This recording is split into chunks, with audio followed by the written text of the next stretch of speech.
జనక మహారాజా, కార్తీక మాస విశిష్టతను, ఆ మాసంలో ఆచరించవలసిన పనులను, వాటి మహత్యాలను నీకు వివరంగా చెప్పాను.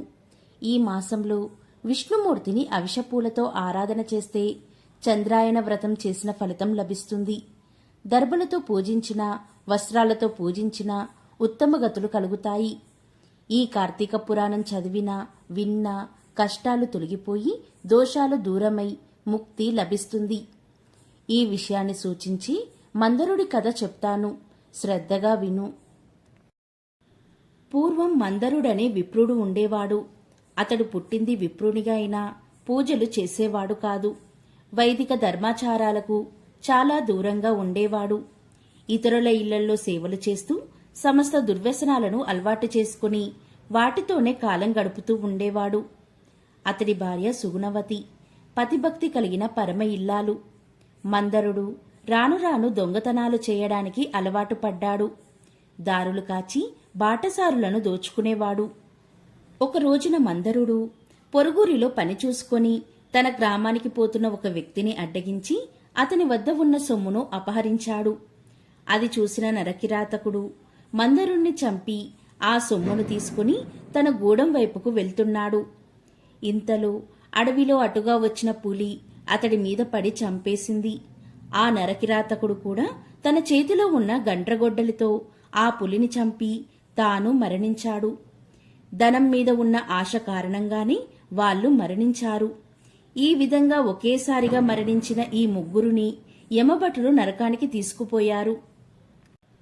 మందరుడు మరణించిన తర్వాత అతడి భార్య పూజలు చేస్తూ కాలం గడుపుతూ ఉండేది. ఒక రోజున ఆ గ్రామానికి ఒక మహర్షి వచ్చాడు. ఆ మహర్షికి మందరుడి భార్య పాదపూజ చేసి సత్కరించి తన దీనగాథను చెప్పుకొని హరినామాన్ని తలుచుకుంటూ జీవిస్తున్నాను, నాకు ఏదైనా మోక్ష మార్గాన్ని ఉపదేశించండి అని ప్రార్థించింది. ఆ మహర్షి ఆమెతో, ఈరోజు మిక్కిలి పవిత్రమైన కార్తీక పూర్ణిమ. దేవాలయంలో పురాణ ప్రవచనం ఉంది. నేను నూనె తెస్తాను, నువ్వు ప్రమిదలను తీసుకొని వచ్చి ఒత్తులు వేసి ఆలయంలో దీపారాధన చెయ్యి. దానివలన నీకు అనంతమైన పుణ్యం వస్తుంది అని చెప్పాడు. ఆ మాటలకు ఆమె మిక్కిలి సంతోషించి ఆలయానికి వెళ్లి అలికి ముగ్గులు పెట్టింది. ప్రమిదలను ఒత్తులను తెచ్చి మహర్షి తెచ్చిన నూనెతో దీపారాధన చేసి మహర్షికి ఇచ్చింది.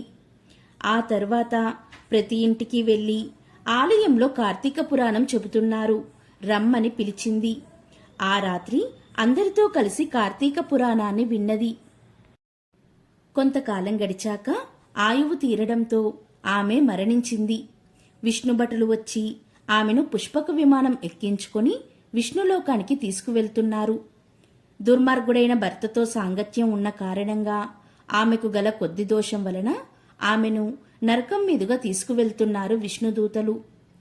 ఆమె ఆ సమయంలో నరకంలో యమయాతనలు అనుభవిస్తున్న భర్తను, అతడితో పాటు మరణించిన కిరాతకుణ్ణి, పులిని చూసి, వారెందుకు నరకంలో బాధలను అనుభవిస్తున్నారు, ఎందుకు హింసించబడుతున్నారు అని విష్ణుదూతలను ప్రశ్నించింది. అప్పుడు విష్ణుదూతలు, వాళ్ళంతా కులాచారములను వదిలిపెట్టి నీతి నియమాలను పాటించకపోవడం వలన దొంగతనం చేస్తున్న నీ భర్త, ఇతరులిద్దరూ ప్రాణహింస చేయడం వలన శిక్షలను అనుభవిస్తున్నారు అని చెప్పారు. అయితే ఆ ముగ్గురు తరించే మార్గమేదైనా ఉంటే ఉపదేశించమని విష్ణుదూతలను మందరుడి భార్య ప్రార్థించింది. ఓ పుణ్యాత్మురాలా, నువ్వు అనేక మార్గాల ద్వారా అనేక విధాలైన పుణ్యాలను సంపాదించుకున్నావు. పైగా శీలవతివై పతిసేవా పరాయణురాలివైనావు.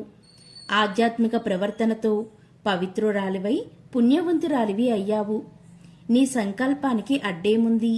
కార్తీక పూర్ణిమ నాడు దీపానికి ఒత్తి చేసి ఇచ్చిన ఫలితాన్ని, పులికి ప్రమిదనిచ్చిన ఫలితాన్ని, కిరాతకుడికి పురాణం విన్న ఫలితాన్ని నీ భర్తకిచ్చినట్లయితే వారు కూడా పవిత్రులై యమలోకం నుండి బయటపడతారు అని చెప్పారు. ఆ మాట విన్న మందరుడి భార్య పరమానందపడింది. వెంటనే తనకు లభించిన ఆయా పుణ్య ఫలితాలను ఆ ముగ్గురికి దారపోసింది. అప్పుడు వారంతా నరకం నుండి విముక్తులై ఆమెతో పాటు వైకుంఠానికి వెళ్లారు. ఓ మహారాజా, కార్తీక మాసంలో పురాణం వినడం వలన, పారాయణ చేయడం వలన, దీపం వెలిగించడం వలన తప్పక ముక్తి లభిస్తుంది. స్వయం తీర్థ్య పరాంతారాయతి అన్న సూక్తిని అనుసరించి వారు తరించడమే కాక ఇతరులను ఉద్ధరించగలుగుతారు అనే విషయాన్ని సార్థక నామధేయురాలైన సుగుణవతి సూచిస్తుంది.